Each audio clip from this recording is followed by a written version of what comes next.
Welcome to another episode of Whitetail Rendezvous with Bruce Hutchin, episode number 100.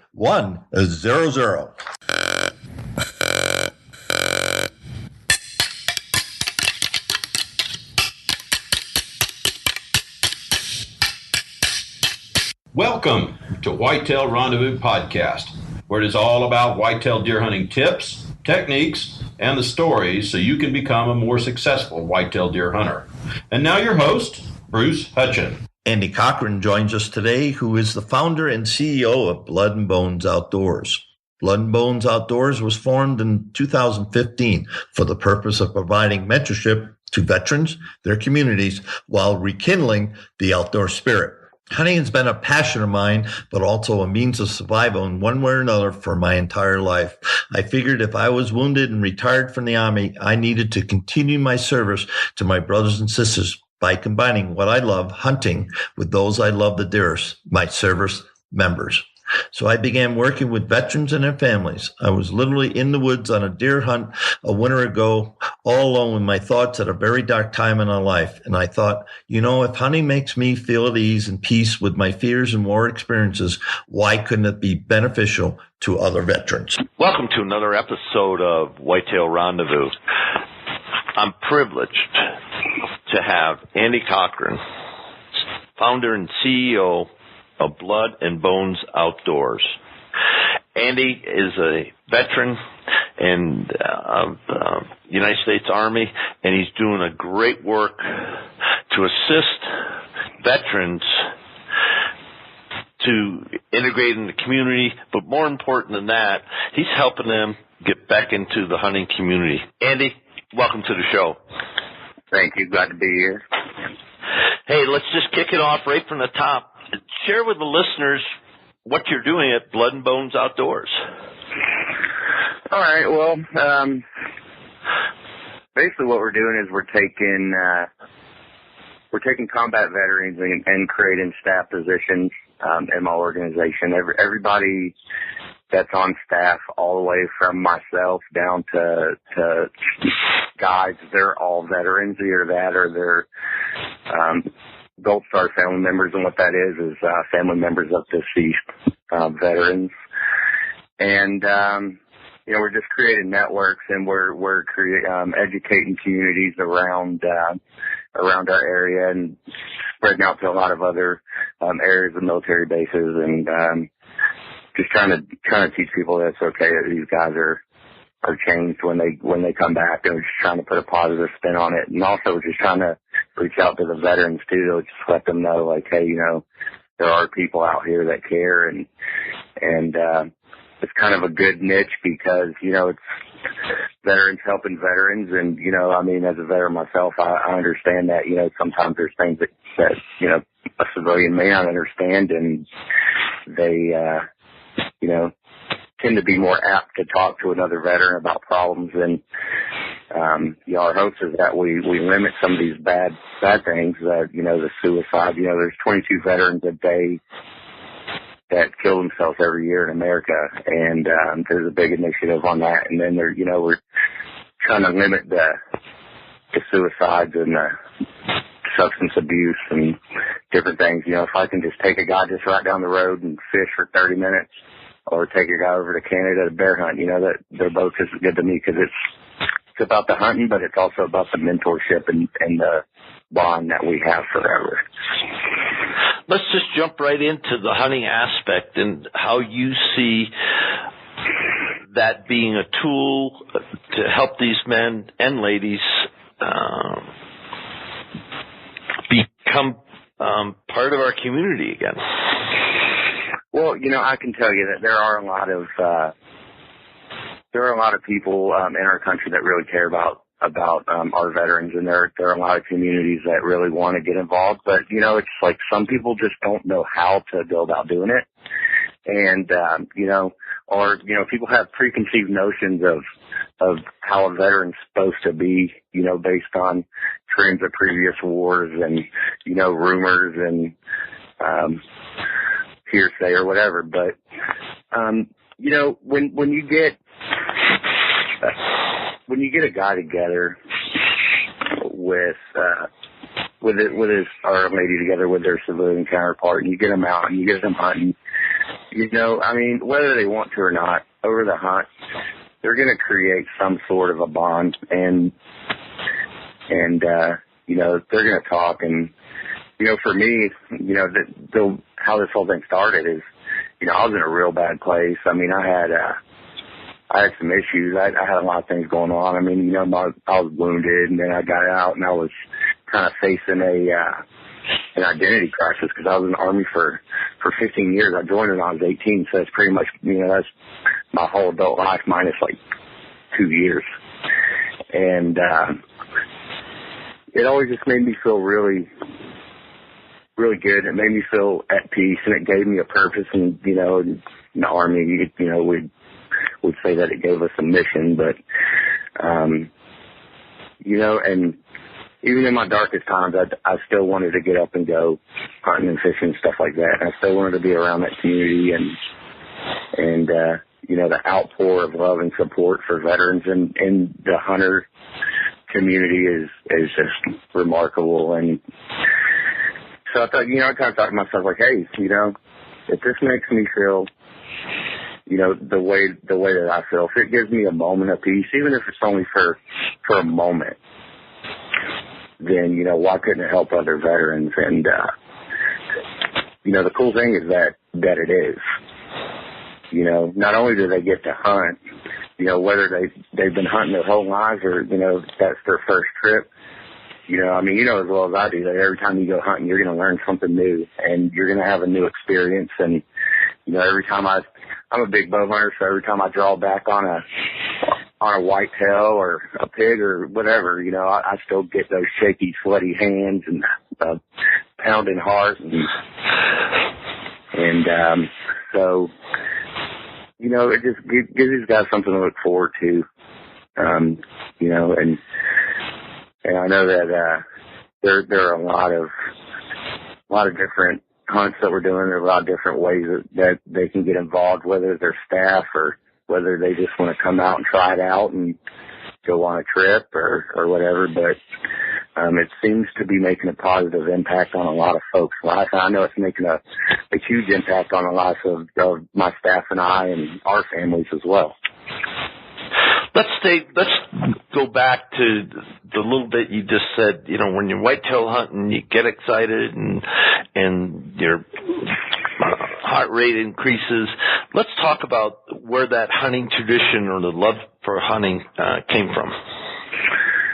Well, for me, the love for hunting it came out of almost a means of survival. I mean, you know, my family, they were much like any other American family. We were immigrants from somewhere. You know, we just happened to be Irish, and we came into the United States a little bit later than most. We came in, you know, in the 20s, and you know, so my family was hunting and fishing down in Florida almost just out of necessity, and you know, that just got instilled in me, and it got passed down.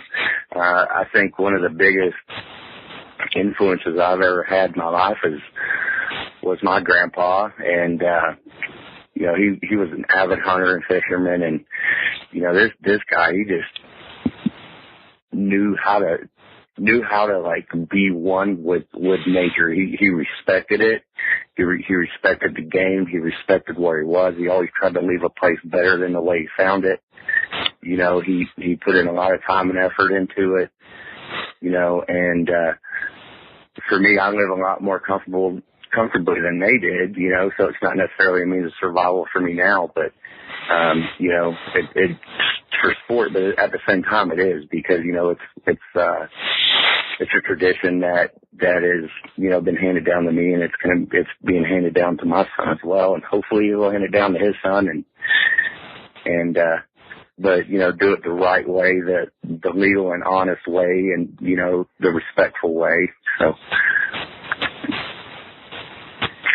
let's talk about lessons learned last year or the year before about hunting whitetails, and go, I wish I hadn't done that, but I did it, and I'm not going to do it again. Well, all right. Well, lessons learned.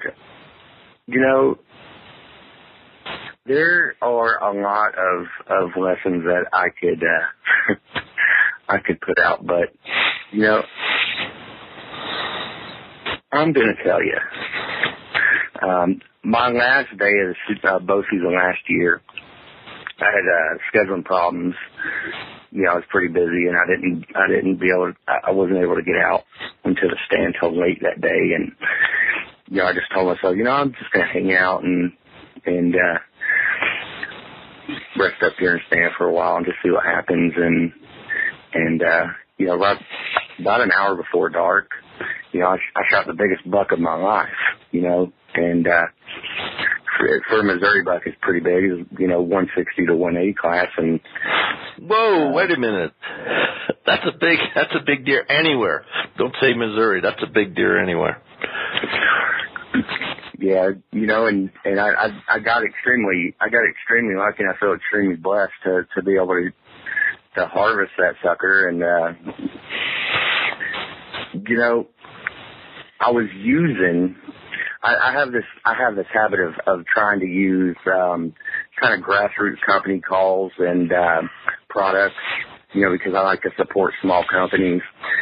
And so I was using this call and wasn't real sure about it, and I didn't have a lot of time left. And I've traveled thousands of miles in my lifetime to hunt in several different states, and I've hunted over in Europe as well when I was stationed there. And but then I come home and I kill the biggest deer in my own backyard an hour before the season closes. And, the lesson I learned from that is I can't make it any clearer. It's like hunt every day, every hour, and every minute that you can. Because, there's just really no bad time. It's put all the planning in, it's 50% planning, 50% luck, so. Let's talk about the technique. So, you're in the stand. As you said, you just got a few hours to make it work. What did you do to get that buck to come down that trail and allow you to put an arrow in him? Well, I can't really say that I did anything special.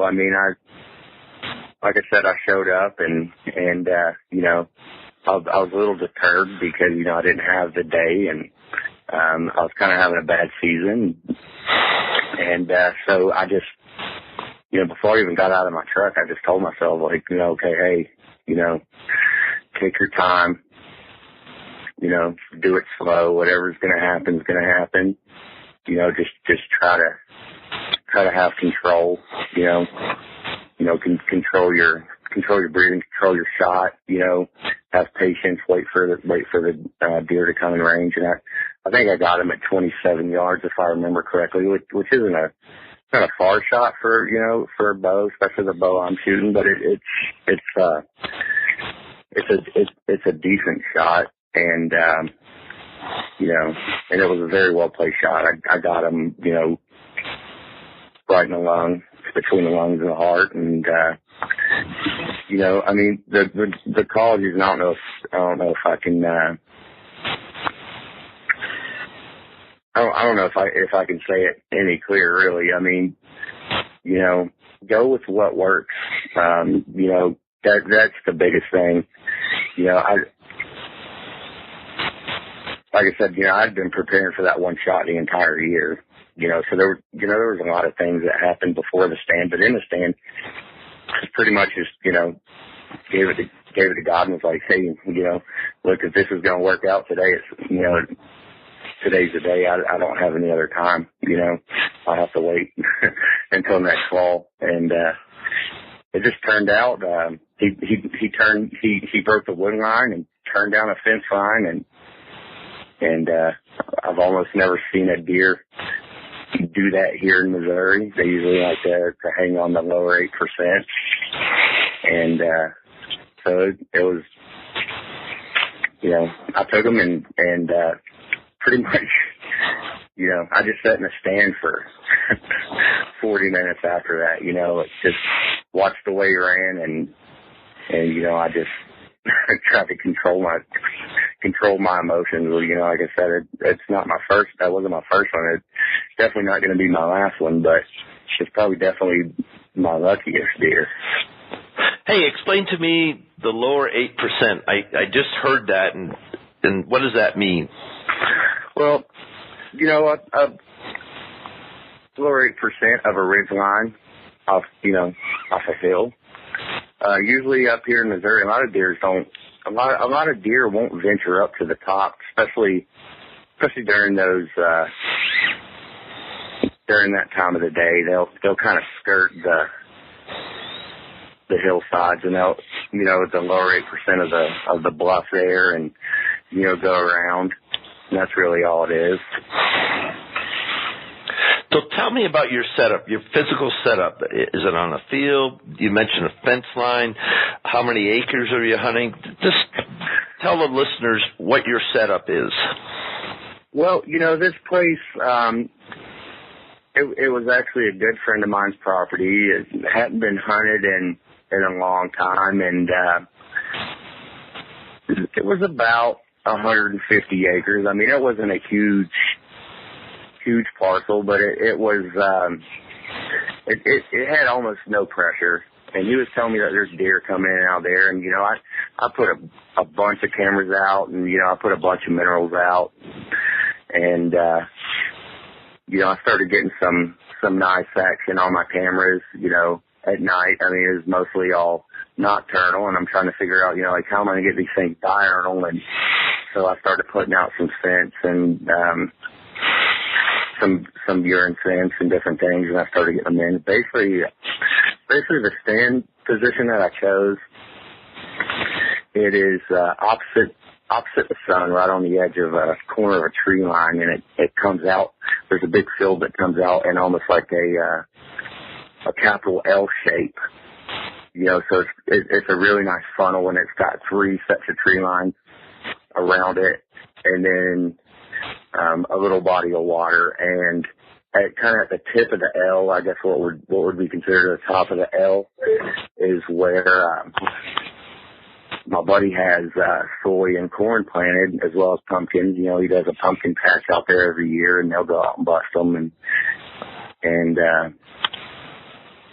you know, so he broke the tree line kind of on the easterly side of it, and, you know, just kind of started coming down. And at first I didn't really think he was gonna come that close, but then he turned and just walked right down the fence line. And I was sitting on the other side of the fence, just on the last little bit, you know, on that clearing of the trees there, and I was able to get a good shot on him. How long from the first time you saw him to when you put an arrow through his lungs was it? Oh, man. 20 minutes. I wouldn't say more than 20. I know it wasn't very long. I mean, almost from the time that I sat in the stand, I could hear him busting brush, and I really didn't put a lot of pressure on the call. I knew he was close, so, you know, I just called really, really soft, and it was right at the end of the rut too. And I just, you know, I was like, well, you know, I mean, what are my chances here? And, you know, sure enough, the call I was using and you know, the conditions were right. I mean, it was a perfect day. I mean, and he just came down, and I was able to get him. Where was the wind coming from? The wind was coming from behind him, actually, which is really good. It was a good steady wind coming from behind him, so it would have been coming from the west. So, you know, any scent that I was putting out would have been completely blown out because I was sitting on the east, so he had absolutely no idea that I was there. Talk to us about the call sequence and what type of call was it? Well, I was using, Primo's call. I really, that day I really liked pretty much calls. It's the Archer edition, you know, the kind that you can strap to your wrist, and it's I didn't really use any bleach at all. It was mostly just, you know, a couple of grunts and maybe one or two blows, and you know, he's a pretty big buck. So, you know, I mean, I think really that's all it took. I think he just came out because he was curious to know who was in his area. So I mean, I wish I could say it was any more spectacular than that, but it really wasn't. Now, do you have that call handy so we can hear what you sounded like, or can you voice call it? I don't have that call where I'm sitting right now.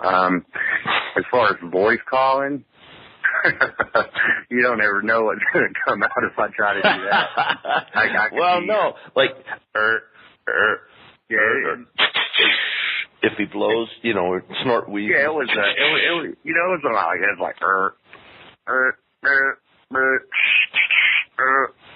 you know, something like that. And how long, did you do a sequence, like 2 seconds, 5 seconds, or did you do a sequence stop? Yeah, you know, I mean, like I said, I didn't have a lot of time to put a lot of pressure on the call before he broke the brush. You know, I mean, I'd say I got a chance to do, you know, a sequence of probably, you know, two grunts and a blow, about every, you know, minute or two. And, you know, I definitely hit him for the last time with my mouth right before I sent the arrow. So to stop him. Yeah. You used the call to stop him. I didn't use the call then. I used my mouth. He was just right there. I had a nice broadside shot on him, and you know, I sent that Maxim Red Streak arrow 100 grain down with meat seeker head on it, and did the trick. Tell us about your bow. Well, since last season, I've been shooting bear. This season, I'm going to be shooting a Bear Arena 30, and those things are pretty awesome. It's got a Trophy Ridge React 1 single pin intuitive sight on it, Revolution 2.0 rest. I mean, cam to cam, it is probably the fastest and best bow on the market right now, at least in my opinion. I mean, opinions may vary, but, you know, it's definitely my favorite. But I've shot, you know, Matthews and Hoyts, and, you know, I shot some Parkers over the years, and I don't know, I just always come back to Bear. I like the Bear compounds, and I really like the recurves too. You know, I'll tend to shoot recurve during alternate seasons sometimes, and Bear's, you know, it's just a great product. Thanks for that information. Let's talk about the best advice you ever got about hunting whitetails. All right.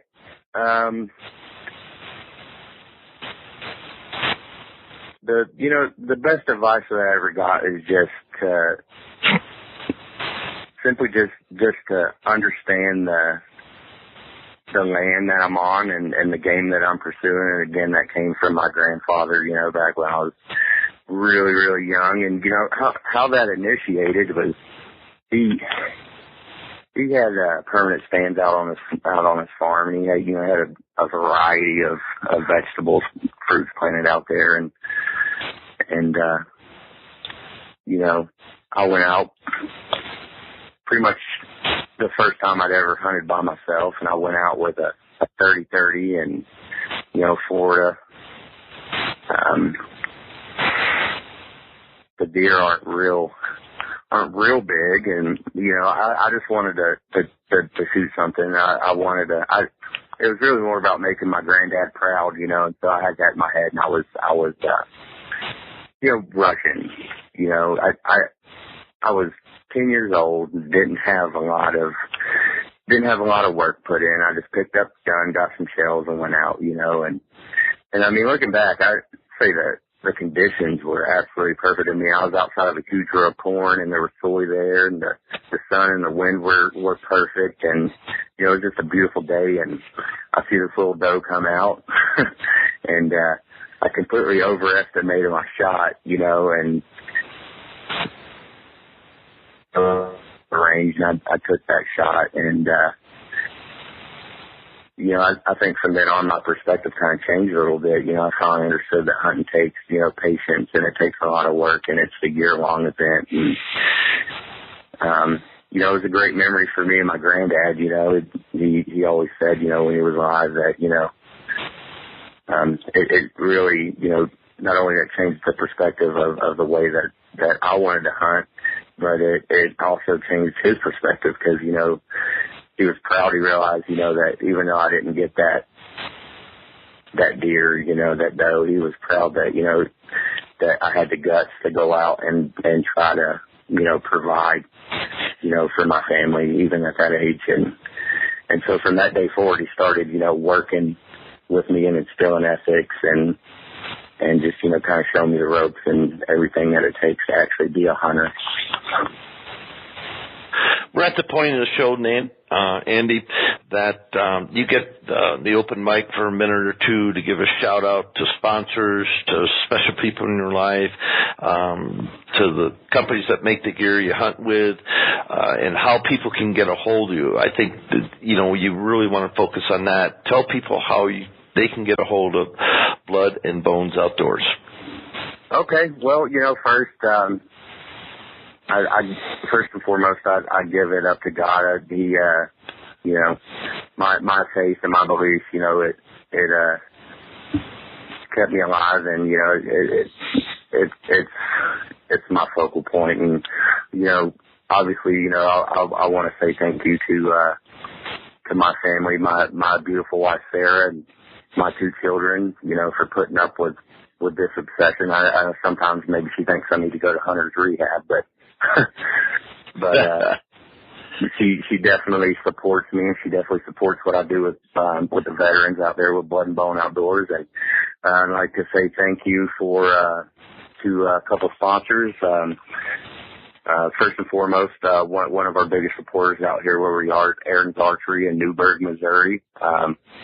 Charger, Playcraft, and Hampton Boats.